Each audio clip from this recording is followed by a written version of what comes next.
আজি রায় দিলে honourable special জাজ জয়দেব কোচর আদালতে Bogribari PS case number 126/19 special case number 2120 আসামের নাম হল Ranjit Das under section 4 of পক্সত দিলে আপনার 20 বছর সশ্রম কারাদণ্ড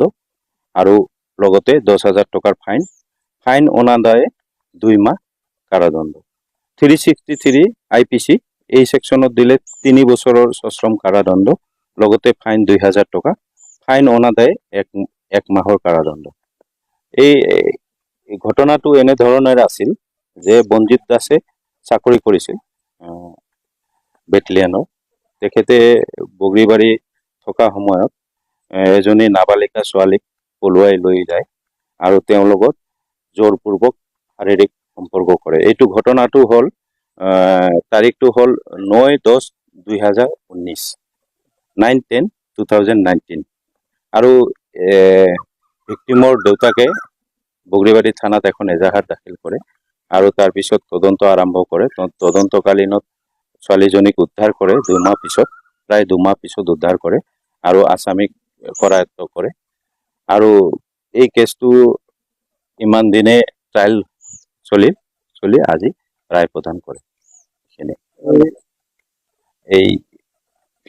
20 বছৰৰ সশ্রম কারাদণ্ড আন্ডার সেকশন 6 অফ পক্সো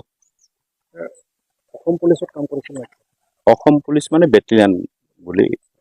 গম পাইছো এইটো মই ডিটেইলসটো নাজানো दायो बिटिआर गभर्नमेन्टनिफ्राय मोनसे स्टेप लानायखौ जोङो नुनो मोनो जे जाय बिथांमोनानोखि लं इयार्स जेलाव बिथांमोना दं किन्तु age per the law of द लेन्ड बिथांमोननि जि केस आरो बे केसआ कन्टिनिउ जाबाय थाथों किन्तु बिथांमोना न'आव फैनो हायो बेबायदि न'आव फैनो हागोन बिथांमोना दा बे प्रसेसआ जागासिनो दं दा बेखौ खालामनो थाङोब्ला दिनै गभर्नमेन्ट अफ इन्डियानि ब्लेसिंस नांगोन दा गभर्नमेन्ट अफ इन्डियानि ब्लेसिंस जेब्ला जों मोनगोन जे बिथांमोना न'आव फैनो हागोन किन्तु बिथांमोननि जिथुनिखि केजेसफोर आरो बे केजेसफोरा age per the law of द लेन्ड जुडिशियेल सिस्टेम बायदि बे थांबाय थागोन दा जायबा माने बाथ्राफ्रा दिनै बेरखांबाय थादों जे 30 अक्ट'बरनि बम ब्लास्टनि जिथुनिखि केस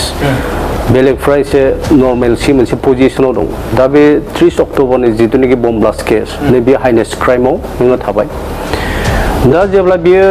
कर्टआव मोनसे बार्डिक फैबाय आरो बे कर्टआव बार्डिकआ बिटिआर सुक्तिनि बोसोरसे सिगां जाग्रोनाय बे बार्डिकआ बिटिआर सुक्तिनि सिगां बियो लाइफ लं इनप्रिजनमेन्ट बेबायदि एनआईए सिबिआई कर्टनिफ्राय बियो ओंखारबोग्रोदों किन्तु बे ओंखारनो नाङामोन किन्तु बैखिनि समाव जि फास्ट ट्रेक बे सोदोबखौ आसलते सोर बेबहार खालामग्रोखो सोर लाबोग्रोखो किन्तु नर्मेलि जुदि बे केसआ इन जेनेरेल भावे थांबाय थानायमोनब्ला दिनैहालागि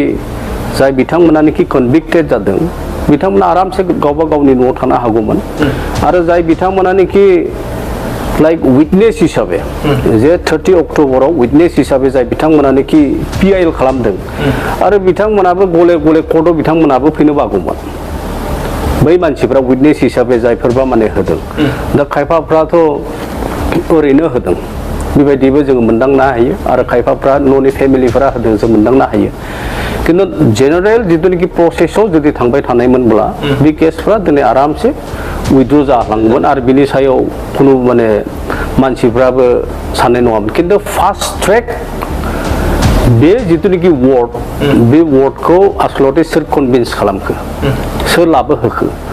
दा फास्ट ट्रेक जिथुनिखि ट्रायल आरो बे फास्ट ट्रेक ट्रायलाव आसलते जि 30 अक्ट'बरनि जि बम ब्लास्ट नै बेखौ थाबनो फोजोबनांगौनि सार्थआव माखासे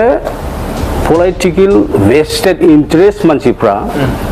नियारेस्ट टू जाय बिथांमोनानिखि डिटेन जाना दं इन द केस ऑफ माने 30 अक्टोबर बिथांमोनखौ रं मोनसे लामायाव आसलते दैदेनदों आरो बिनिखायनो जायबा नियारेस्ट मानसिफोर आरो बिथांमोना हमस्लाबनो हायाखिसै बुजिनो हायाखिसै जे फास्ट ट्रेक जुदि ट्रायल जायोब्ला जे बिनि एडभान्टेज आरो डिसएडभान्टेजआ मा जागोन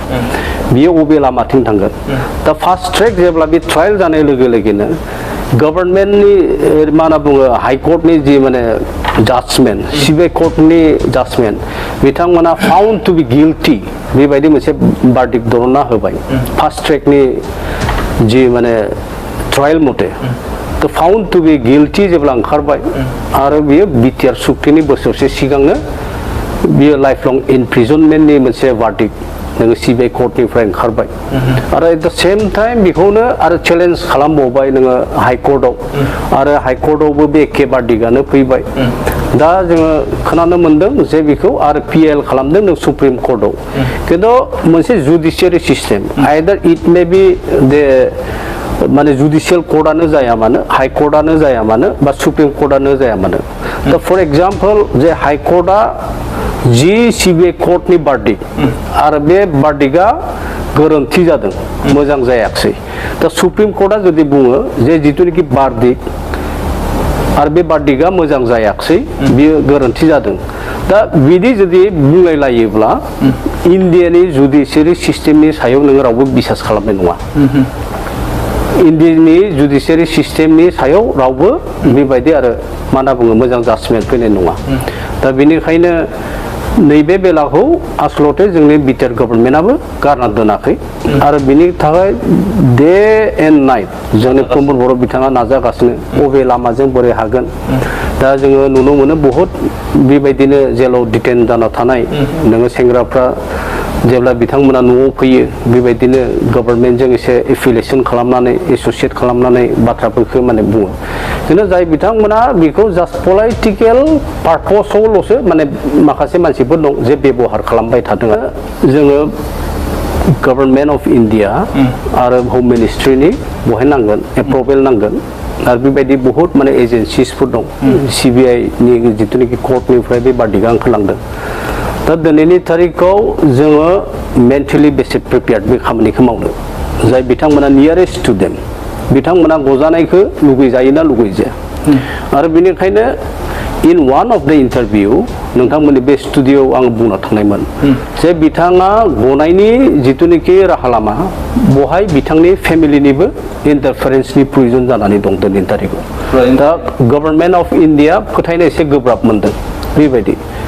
गभर्नमेन्ट अफ इन्डिया बिथांनि सायाव एसे बिसास जिथुनिखि आरो बे बिसासखौ बारा मोना बेबायदि मोनबाय थादों दा साबजेक्ट टु डेट बिटिआर सुक्तिनि साननैसोनि सिगां इन प्रिन्सिपल दा IB officers and RD chairman बिथांजों मोनसे क्लज डोर डिसकासन जादोंमोन आरो बे क्लज डोर डिसकासनाव in principle they have agreed जे सुक्तिनि उनाव फेमिलिखौ लाबोगोन बेबायदि बाथ्रा स्पष्ट